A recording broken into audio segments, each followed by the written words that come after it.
우리가 계속해서 로마서의 말씀을 쭉 살펴보고 있는데 로마서 앞부분에서는 우리가 어떻게 구원을 받는가에 대해서 설명을 했었습니다. 로마서 1장 1절에서부터 11장에 이르기까지는 우리가 우리의 공로로 우리의 능력으로 구원받는 것이 아니라 하나님의 은혜로 구원받는다. 우리는 아무 공로 없지만 하나님의 그 놀라우신 사랑 때문에 구원을 받는 것이고, 그 하나님의 은혜를 우리가 믿음으로 받아들여서 구원을 받는 것에 대해서 11장의 말씀까지 말씀해 주었습니다. 12장부터 들어가서는 그러면 그렇게 구원을 받은 우리가 어떻게 살아가야 할 것인가, 하나님의 은혜로 구원받은 우리가 그러면 어떻게 살 것인가 라고 하는 그 구체적인 문제를 12장에서부터 다루고 있다고 하는 것을 지난 시간에 말씀드렸습니다. 우리는 어떻게 살아야 되죠? 지난 시간에 우리는 무엇을 살펴본 것이죠? 로마서 12장 1절 2절 말씀 다시 한번 살펴보았으면 좋겠습니다. 그러므로 형제들아, 내가 하나님의 모든 자비하심으로 너희를 권하노니 너희 몸을 하나님이 기뻐하시는 거룩한 산 제물로 드려라. 이는 너희가 드릴 영적 예배니라.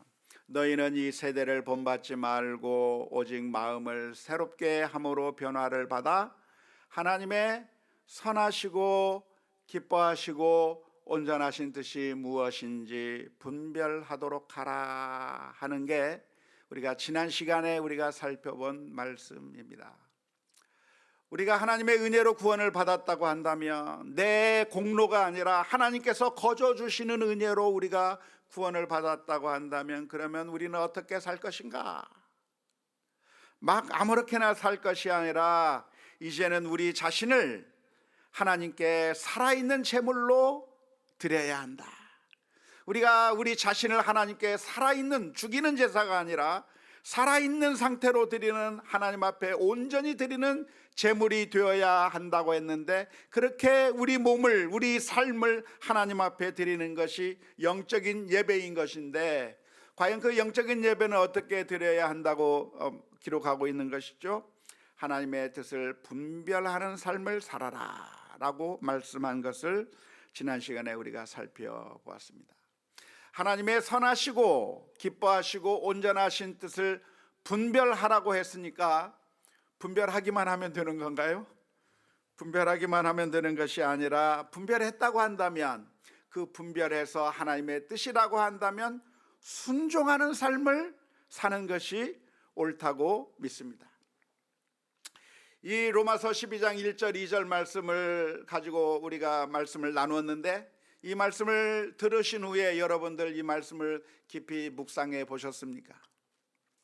하나님의 선하시고 기뻐하시고 온전하신 뜻을 분별하며 살아야 되겠다 라고 하는 이 말씀을 여러분들이 어떻게 묵상해 오셨습니까?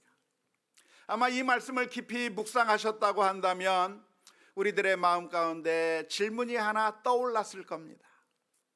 하나님의 선하시고 기뻐하시고 온전하신 뜻을 따라 분별하고 그 말씀에 순종하며 우리가 살아야 한다고 한다면, 과연 내가 어떻게 하나님의 그 모든 뜻을 순종하며 살 수 있을까? 라고 하는 질문이 떠올랐을 거라고 생각이 듭니다. 왜냐하면 우리는 너무나도 작은 존재인데, 우리는 너무나도 미약한 존재인데, 하나님의 선하시고 온전하시고 거룩하신 뜻은 너무나도 크기 때문에 그렇습니다.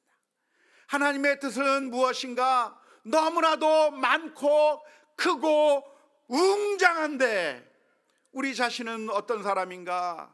우리는 너무나도 미약한 사람이거든요. 어떻게 내가 하나님의 그 온전하신 뜻을 다 행할 수 있을까? 하나님의 그 위대하신 뜻, 어마어마한 뜻을 나 같은 사람이 어떻게 수행할 수 있을까? 이런 질문이 떠오르지 않겠습니까? 하나님의 뜻을 살펴본다고 한다면 하나님의 뜻은 정말 많습니다. 우리의 삶 가운데서 하나님의 뜻을 찾아보라고 한다면 어떤 뜻을 찾아볼 수 있을까요? 지금 저 러시아와 우크라이나가 서로 전쟁을 하고 있는 이 상황 가운데서 이스라엘과 하마스, 팔레스타인이 전쟁을 하고 있는 이 상황 가운데서 과연 하나님의 뜻은 무엇일까? 그렇다고 한다면 그곳에 뛰어 들어가서 싸우지들 마시고 평화를 추구합시다. 전쟁을 그치게 하는 평화의 사도의 역할을 해야 되는 것, 하나님의 뜻일까요? 하나님의 뜻이 아닐까요? 하나님의 뜻이에요. 저 아프리카에 가면 먹을 것이 없어서 굶주린 사람들이 있고 마실 물이 없어서 고통스럽게 살아가고 있는 그런 사람들이 있는데, 그 사람들에게 가서 먹을 것을 나누어 주고 우물을 파주고 그리고 병자들을 치유해 주는 것, 하나님의 뜻일까요? 하나님의 뜻이 아닐까요? 하나님의 뜻인 것이죠. 어쩌면 우리가 이 세상 가운데서 하나님께서 원하시는 기뻐하시고 온전하신 하나님의 선하신 뜻을 찾는다고 한다면 정말 많은 것들을 찾아볼 수가 있을 것입니다. 해외 이야기만 했습니다마는 우리나라에서 정말 하나님의 뜻이 무엇일까를 고민해 본다고 한다면 하나님의 뜻을 이루기 위한 그런 어마어마한 많은 분야의 일들이 우리 앞에 놓여져 있다고 하는 것을 알 수가 있습니다. 그런데 그 하나님의 뜻을 어떻게 우리들이 다 감당해 나갈 수 있을까? 나와 같은 이런 연약한 사람이, 나와 같이 이렇게 미약한 사람이 하나님의 그 선하시고 온전하시고 기뻐하신 모든 뜻들을 어떻게 다 수행할 수 있을까? 과연 그것이 가능한 일인가? 라고 하는 질문을 우리들의 마음 가운데 자연스럽게 떠올리게 될 것입니다. 그런데 오늘 읽은 로마서 12장 3절에서부터 8절의 말씀은 그런 질문을 가지고 있는 우리들을 향해서 들려주시는 주님의 대답일 거라고 볼 수가 있겠습니다. 먼저 로마서 12장 3절 말씀에서는 어떤 말씀을 하고 있는 것인가요? 내게 주신 은혜로 말미암아 너희 각 사람에게 말하노니 마땅히 생각할 그 이상의 생각을 품지 말고 오직 하나님께서 각 사람에게 나누어 주신 믿음의 분량대로 지혜롭게 생각하라 권면해 주고 있습니다. 우리가 어떻게 해야 하는가? 우리가 어떻게 생각해야 되는가? 마땅히 생각할 만큼만 생각을 해야지 그 이상의 생각을 하지 말아야 한다고 가르쳐 주고 있는 것이죠.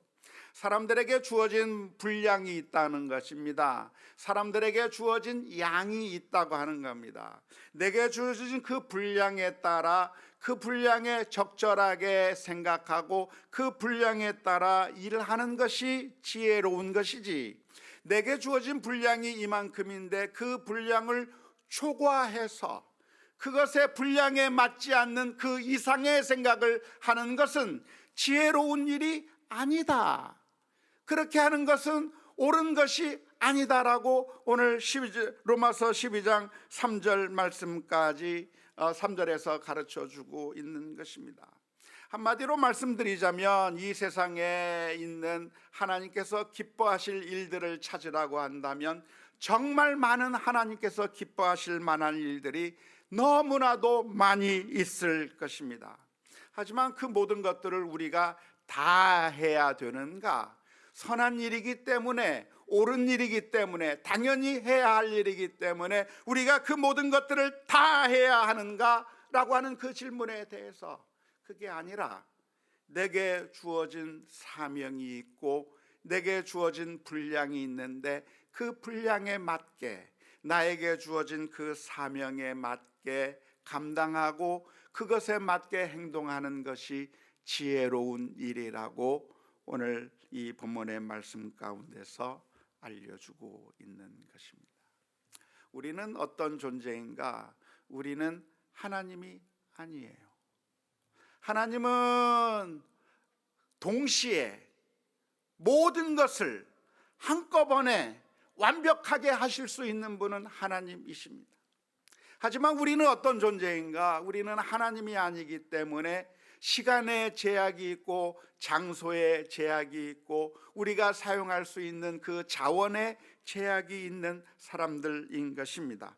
따라서 우리가 모든 것을 다 할 수 있는 것이 아니라 우리가 이것을 하면 저것을 하지 못하고 저것을 하면 이것을 하지 못하는 등 우리에게는 제약이 있는 그런 사람들이라고 하는 사실을 기억해야 하는 것인데요, 그래서 우리가 믿음의 분량에 따라서 적절하게 행동해야 된다고 하는 것을 가르쳐 주시기 위해서 성경에서 자주 사용하는 표현이 있다고 한다면 몸의 비유입니다.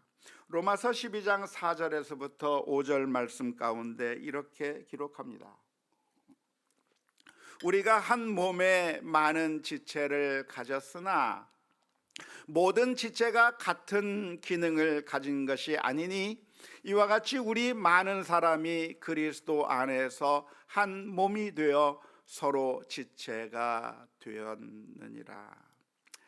그리스도의 몸이 어떻게 구성이 되는가? 우리 교회를 종종 그리스도의 몸으로 비유하곤 하는데요, 교회라고 하는 공동체는 어떻게 구성이 되는가? 다양한 지체들로 구성이 된다는 겁니다. 마치 우리들의 몸이 여러 가지 지체로 구성이 되어 있는 것처럼 눈이 있고 코가 있고 입이 있고 귀가 있고 손발이 있는 그런 여러 가지 지체들이 모여서 하나의 사람을 이루고 있는 것이죠. 그리고 그 기능들이 각각 다 다른 겁니다. 눈의 기능이 있고 코의 기능이 있고 입의 기능이 있고 손의 기능이 있고 발의 기능이 있고 귀의 기능이 있는 것이죠. 그리고 그 역할들이 다 달라요. 그런데 그 각각의 지체들이 어떤 일을 해야 되는가? 귀는 무슨 기능을 하면 됩니까? 듣는 기능을 하면 돼요. 귀는 듣기만 하면 되는 겁니다. 귀가 손의 역할을 할 필요가 없어요. 왜냐하면 손이 있기 때문에 그래요. 코가 냄새 맡는 기능을 하면 되는 것이고 코가 입의 기능까지 할 필요가 없는 거예요. 왜? 입이 따로 있기 때문에. 우리의 몸은 어떻게 건강하게 유지되는가?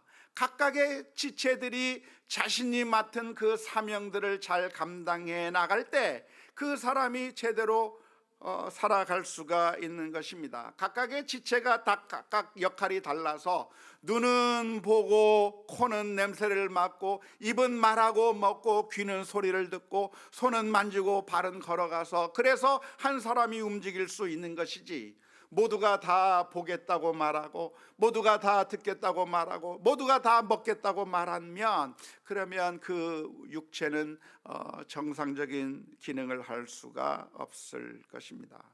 이와 마찬가지로 하나님의 선하시고 온전하시고 기뻐하신 뜻이 무엇인가? 정말 어마어마하게 많은 하나님의 선하신 뜻들이 있을 것인데 그 일들을 우리가 다 해야 하는 것이 아니라 사람들에게 맡겨진 믿음의 분량이 있는 거예요. 사람들에게 맡겨진 그 믿음의 분량에 따라 은사에 따라 자신에게 주어진 그 사명들을 감당하면 되는 것이라고 오늘 로마서 12장에서 말씀해 주고 있습니다. 그러면서 오늘 읽은 로마서 12장 6절에서부터 8절 말씀까지 이렇게 권면하고 있습니다.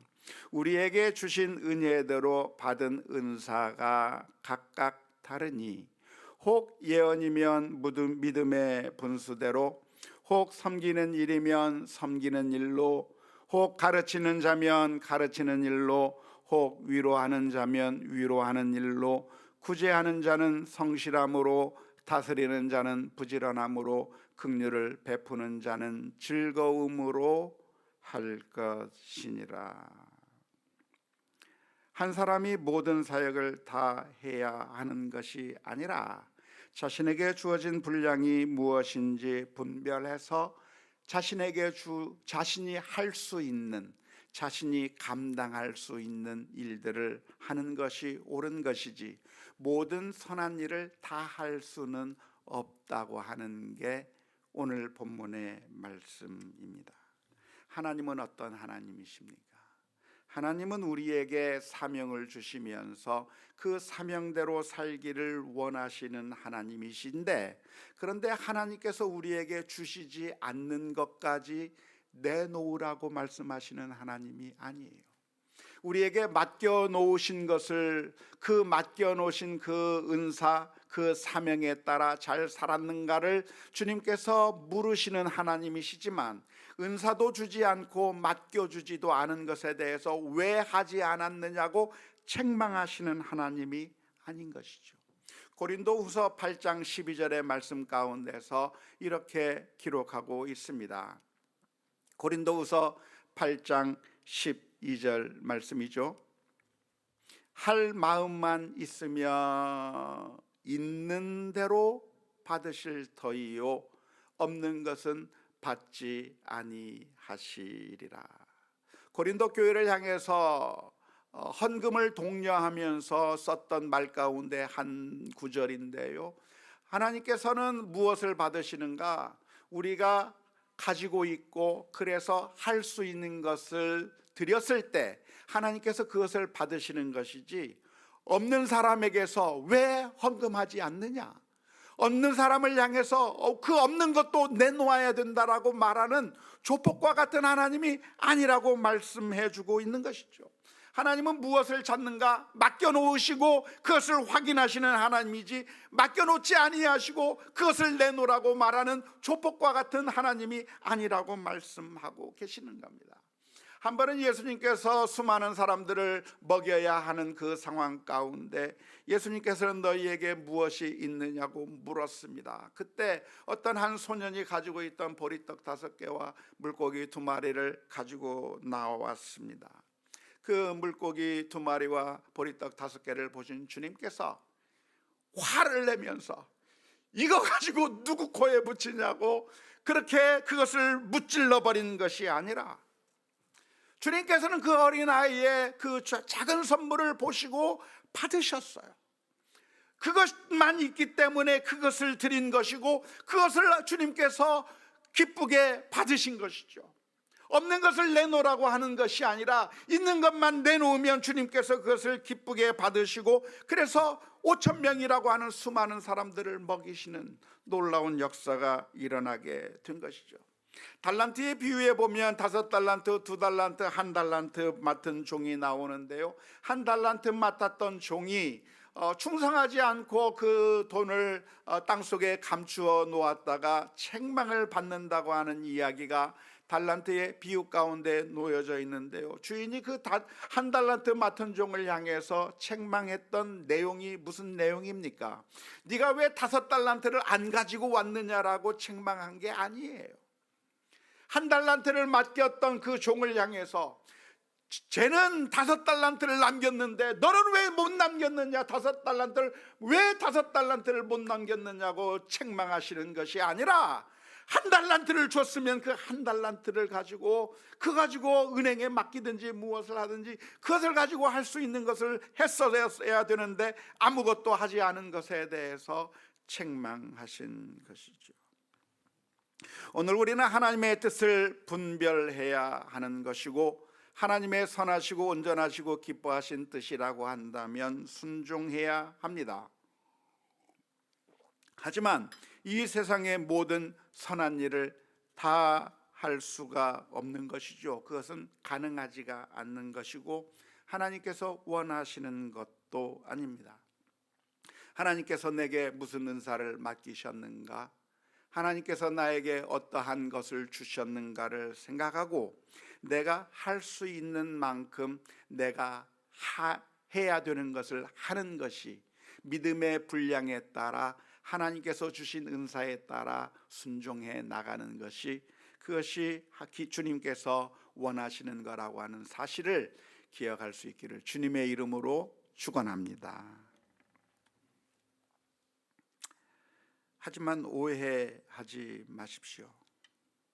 그러니까 우리가 너무나도 쉽게 저건 내게 주신 사명이 아니라고 그냥 외면해 버려도 괜찮다고 말씀드리는 것은 아닙니다. 나는 이 정도 분량이야. 나는 이 정도 분량이니까 저건 내 사명 아니야. 저건 내 사명 아니야 하면서 너무나도 쉽게 내 사명이 아니라고 그냥 내팽개쳐도 정당하다고 말씀드리는 것이 결단코 아닙니다. 사실은 그게 아니라 우리가 할 수 있는 것을 찾아봐야 하는 것이죠. 그렇지 않고 그냥 저건 내 사명이 아니라고 외면해 버리는 사람들이 있었는데, 그 사람들이 바로 선한 사마리아인의 비유에 등장하는 제사장과 레위인이었습니다. 그들은 강도 만난 사람의 옆을 지나가면서 저건 내 일이 아니라고 판단한 것이죠. 저건 내 사명이 아니라고 판단하고 그냥 지나쳐 버린 것입니다. 하지만 선한 사마리아인은 그 순간에 강도 만난 사람의 옆을 지나가면서 저건 내 일이 아니라고 외면해 버린 것이 아니라 그 순간에 내가 할 수 있는 일이 무엇인가를 질문을 던진 것이죠. 내가 이 강도 만난 사람을 위해서 할 수 있는 일이 무엇일까라고 했을 때, 그 선한 사마리아인은 그 자리에 수술 도구를 가지고 가서 강도에게 찔린 그 수술 부위를 꼬매면서 치료해주고, 그래서 그 사람을 완벽하게 되돌려 놓을 수 있었던 것은 결코 아닙니다. 선한 사마리아 사람은 의대 졸업하신 분이 아니에요. 그냥 여행객이었을 뿐이에요. 그렇기 때문에 그 사람이 달려가서 수술을 해줄 수는 없었어요. 그 사람에게 가서 앰뷸런스를 불러서 앰뷸런스에 태워가게 할 수는 없었어요. 그러나 그 선한 사마리아인이 할 수 있었던 것은 가지고 있는 헝겊으로 그 사람의 상처를 싸매줄 수 있는 일은 할 수 있었던 거예요. 가지고 있는 포도주로 그 사람의 상처에 부어서 그 상처가 더 염증이 나지 아니하도록 알코올을 부을 수 있는 그런 일은 할 수가 있었던 것이고, 그 사람을 나귀에 태워서 여관에 데리고 가 부탁할 수 있는 정도의 능력은 가지고 있었기 때문에 자기가 할 수 있는 것만큼을 할 수 있었던 것이죠. 따라서 우리는 내가 할 수 있는 일이 무엇인가에 대해서 진지하게 질문을 던져보아야 하는 것이지, 믿음의 분량대로 하라고 했다고 해서 그냥 저건 내 일이 아니야, 저건 내 일이 아니야, 자꾸만 그냥 다 내팽개쳐버리면서 내가 할 수 있는 일을 자꾸만 한정시키는 것이 정당하다고 말씀드리는 것이 아닙니다. 우리는 할 수 있는 일이 무엇인가를 고민하면서 성실하게 해야 하는 것이죠. 그러다 보면 우리가 할 수 있는 일들이 자꾸만 늘어나게 됩니다. 마치 부모님들과 같아요. 이제 막 결혼을 해서 아이를 낳으면 그 초보 엄마, 초보 아빠가 아이들을 위해서 할 수 있는 능력을 가지고 있는 것이 거의 없습니다. 내가 어떻게 아이를 기를 수 있을까? 한 번도 길러보지 않은 그 아이를 내가 어떻게 기를 수 있을까? 아무런 능력도 재능도 없는 것 같아서 너무나도 당황스럽기가 그지 없습니다. 하지만 내게 주어진 자녀이기 때문에 사랑으로 돌보다 보니까 어떻게 됐어요? 반절 의사가 됐어요. 아이의 아픔을 치료해 주다 보니까 감기 걸리면 돌봐주고, 배 아프다고 한다면 그 배 아픈 걸 어떻게 치료해 줄까 하다 보니까 엄마들이 다 거의 반 의사가 됐어요. 반 전문가가 됐어요. 아이를 어떻게 하면 잘 기를까를 생각하면서 최선의 노력을 하다 보니까 처음에는 아무것도 몰랐던 그 부모님들이 아이를 기르면서 반 전문가가 다 되어가는 그런 할 수 있는 영역들이 늘어나게 되는 것을 보는 것이죠. 하나님께서 우리에게 주신 은사는 그 영역이 확장될 수 있는 겁니다. 물론 눈이 코가 되거나 귀가 손이 되는 일은 없을 거예요. 하지만 그러나 우리의 은사들이 점점 확장되고 능력이 커져 나가는 겁니다. 그래서 마태복음 25장 29절 말씀에 예수님께서 이렇게 말씀해 주셨습니다. 무릇 있는 자는 받아 풍족하게 되고 없는 자는 그 있는 것까지 빼앗기리라. 하나님께서 내게 주신 그 은사가 무엇인지, 내가 할 수 있는 것이 무엇인지를 생각하면서 자꾸만 하나씩 키워 나갈 때, 그때 우리의 영역들이 늘어나게 되는 것이죠. 이 세상에 태어나면서 처음부터 기가 막히게 잘 할 수 있게 태어나신 분 계십니까? 없어요. 한 명도 없어요. 사진 잘 찍는 사람은 태어나면서 사진기 잡자마자 잘 찍었나요? 아니요. 처음 사진 찍을 때는 초보티가 팍팍 나는 겁니다. 하지만 연구하고 또 찍고 하다가 사진 실력이 늘어나는 것이죠. 그림을 그리는 사람은 물감을 잡자마자 멋진 그림이 나옵니까? 아니요. 처음에는 망쳐요. 처음에는 못 그려요. 하지만 포기하지 아니하고 계속 연습하다 보니까 그림을 잘 그리게 되는 거죠. 요리도 마찬가지입니다. 요리 처음부터 그냥 잘했나요? 그게 아니라 하면 할수록 실력이 느는 것이고, 디자인도 마찬가지고, 달리기 선수도 축구 선수도 모든 선수도 다 아장아장 걷던 시절서부터 시작해서 성장한 것이지 처음부터 잘난 사람이 없는 것입니다. 난 못한다고 하면서 잘하는 사람을 보면서 좌절할 것이 아니라 내가 할 수 있는 영역들을 길러 나가는 것이 당연한 것이지, 오늘 이 말씀을 생각해 보면서 나는 이것 못해 저것도 못해 아무것도 못해, 나에게 주어진 달란트는 아무것도 없는 것이라고 그렇게 미리 지레짐작하고 포기할 것은 아니라고 할 것입니다.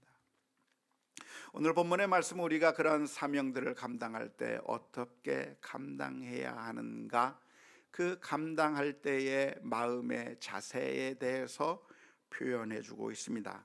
다시 로마서 12장 6절에서부터 8절 말씀을 보면 이렇게 사역하라고 표현하고 있습니다. 로마서 12장 6절에서부터 8절 말씀입니다. 우리에게 주신 은혜대로 은사가 각각 다르니 혹 예언이면 어떻게 믿음의 분수대로, 혹 섬기는 일이면 어떻게 섬기는 일로, 혹 가르치는 자면 가르치는 일로, 혹 위로하는 자면 위로하는 일로, 구제하는 자는 성실함으로, 다스리는 자는 부지런함으로, 긍휼을 베푸는 자는 즐거움으로 할 것이니라.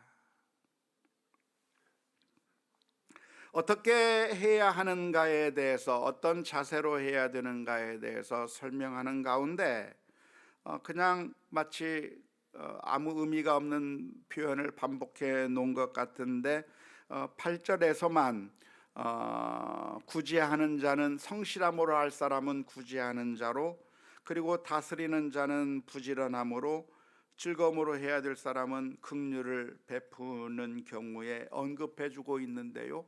그러니까 긍휼 베풀 때만 즐거움으로 하고, 다스릴 때만 부지런함으로 하고, 또한 그 구제할 때만 성실함으로 하면 되는 건가요? 그게 아니라 사실은 한 분야에만 대한 설명이 아니라 이 모든 것에 대한 설명으로 보는 것이 맞을 겁니다. 무슨 일을 하든지 성실함으로, 부지런함으로, 즐거움으로 하는 것이 옳을 것입니다.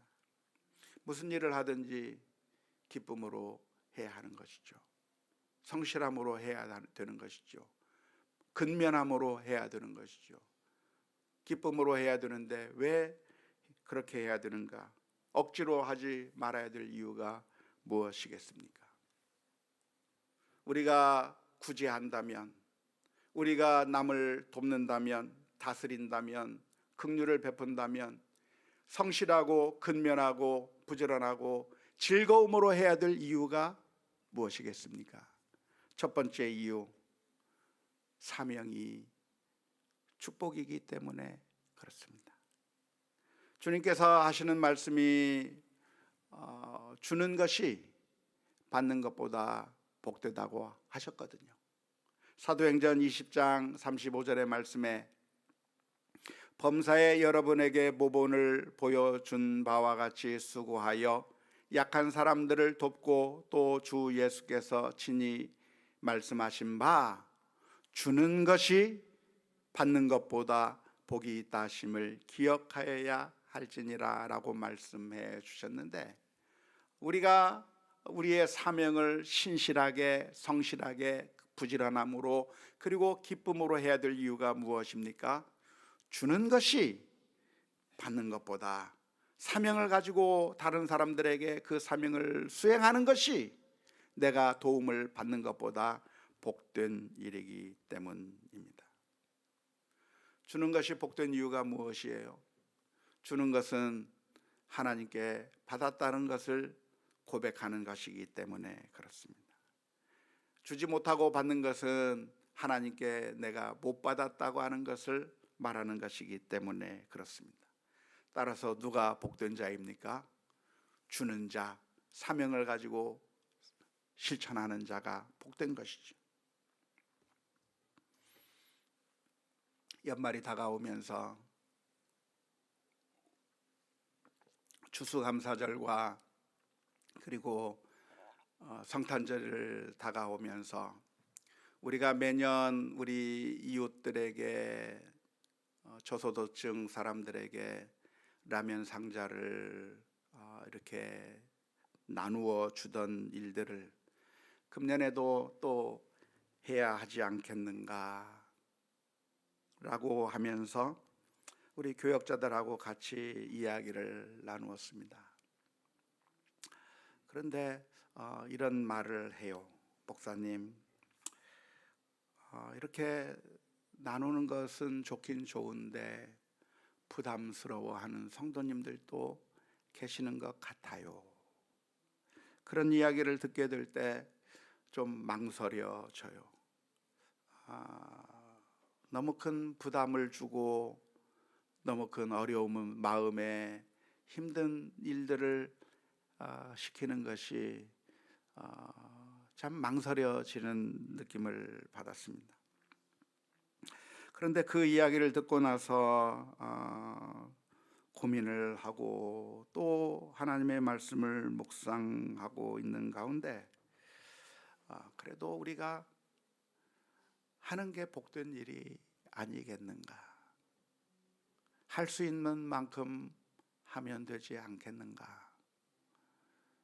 그래서 참 우리에게 하나님께서 은혜를 베풀어 주셨다고 한다면 우리가 할 수 있는 만큼 모아서 그래서 전달하면 이것이 많은 힘을 주기도 하고 이 사회가 따뜻하다고 하는 것을 느낄 수 있고 교회가 참 사랑이 많다고 하는 것을 느낄 수 있겠고 그들에게 힘과 용기를 줄 수 있는 것이 아닐까 싶었습니다.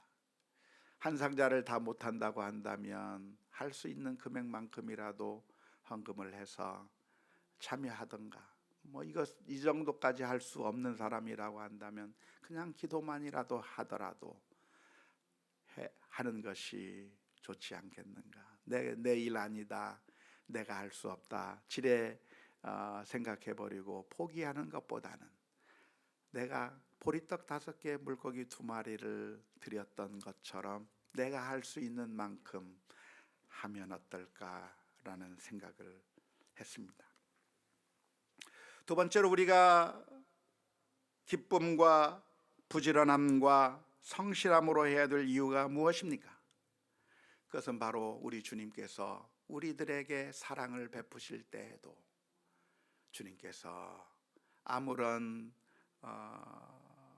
머뭇거림이 없이 우리를 위해서 주님의 몸을 내어주셨기 때문입니다.